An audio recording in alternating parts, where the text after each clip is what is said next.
katiwalang sambayanang naglalakbay na may pagmamalasakitan kasama ni Santiago Apostol.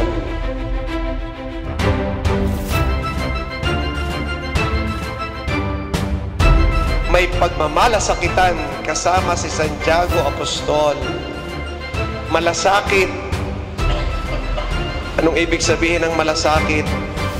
Kayo ay marunong tumingin sa pangangailangan ng sambayanan, ng parokya.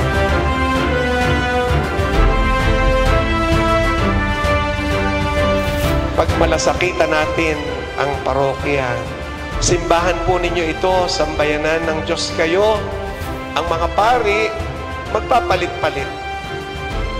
Hindi kami permanente sa isang destino. Kayo ang permanente dito, taga rito po kayo.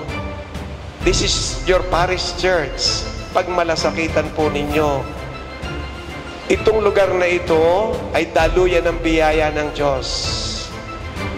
Tuwing nagdiriwang ng mga sakramento, tumatanggap ng biyaya ang mga pumaparito. Pag malasakitan natin itong mga ilang inaayos sa simbahan ng parokya.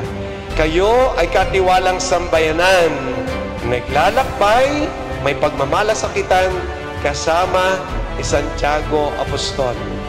Ang mahal na patron, Santiago Apostol, nagmalasakit para sa mga mananampalataya, para sa mga tuturuan niya ng pananampalataya. Hindi pa kilala ng mga taong kanyang pinuntahan si Jesus.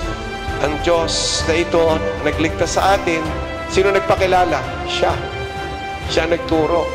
Kayo rin, sa tulong ng Santiago Apostol, sama-samang naglalakbay, mga katiwala ng Diyos sa kanyang mga biyaya, nagmamalasakitan. Harinawa, patuloy kayong bigyan pa ng maraming biyaya bilang parokya sa darating na mga araw. 10 ng inyong mga mahal sa buhay. Pagpalain kayo ng Diyos ngayon at magpakailanman.